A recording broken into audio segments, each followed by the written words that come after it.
నమస్తే, నా పేరు ప్రశాంతి. వై న్యూస్ కు స్వాగతం. వక్ఫ్ బోర్డు సవరణ జీవోలను రద్దు చేయాలి అంటూ విజయనగరం జిల్లా ముస్లిం సమైక్య ఆధ్వర్యంలో భారీ నిరసన ర్యాలీని చేపట్టారు.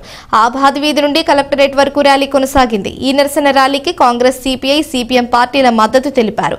బీజేపీ ప్రభుత్వం వక్ఫ్ బోర్డు సవరణ చట్టాన్ని అర్ధరాత్రి ప్రకటించడంపై మండిపడ్డారు.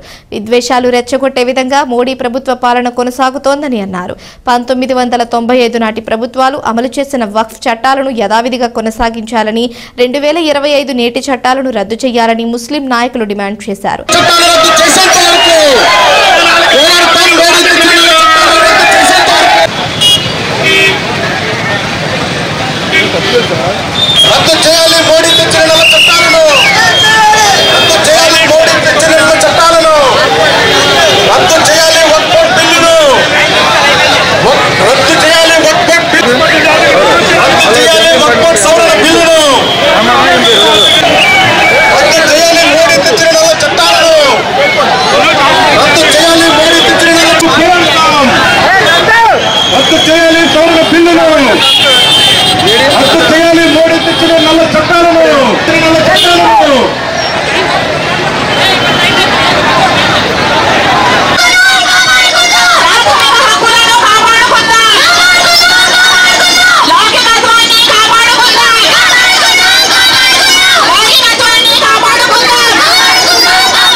నల్ల చట్టాలు రద్దు చేయాలి.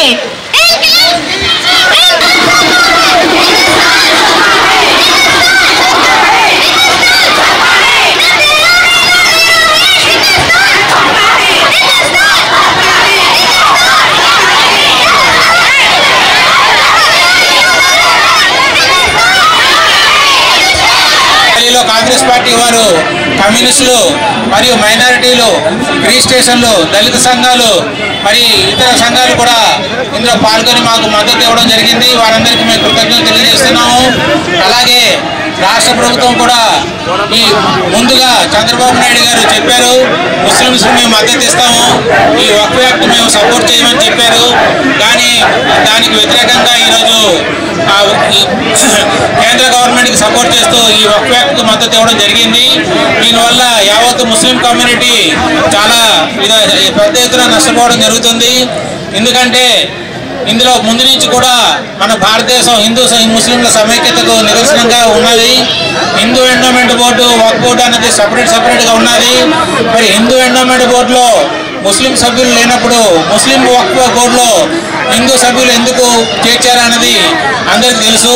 ఇది కుల మతాల మధ్యన విభేదాలు సృష్టించడానికి, భారతదేశంలో ఉన్న అనేక సమస్యలు, ఈరోజు కుర్రవాళ్ళకి ఉద్యోగాలు లేవు, ఆర్థిక సమస్యలు ఉన్నాయి, ఆడవారి మీద అత్యాచారాలు జరుగుతున్నాయి, ఇవన్నీ డైవర్ట్ చేయడానికి అని చెప్పి వక్ఫ్ యాక్ట్ని తీసుకొచ్చి హిందూ ముస్లిం మధ్య విభేదాలు సృష్టించడం జరిగింది.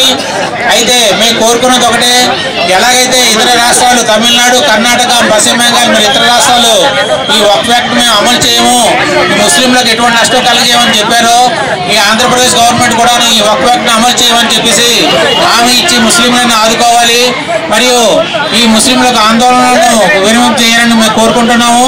ఇదే విధంగా ఈ వక్ఫ్ యాక్ట్లో చేర్చిన విధంగా ఎటువంటి నిబంధనలను కూడా అమలు చేయకుండా రాష్ట్ర ప్రభుత్వం సపోర్ట్ చేస్తుంది.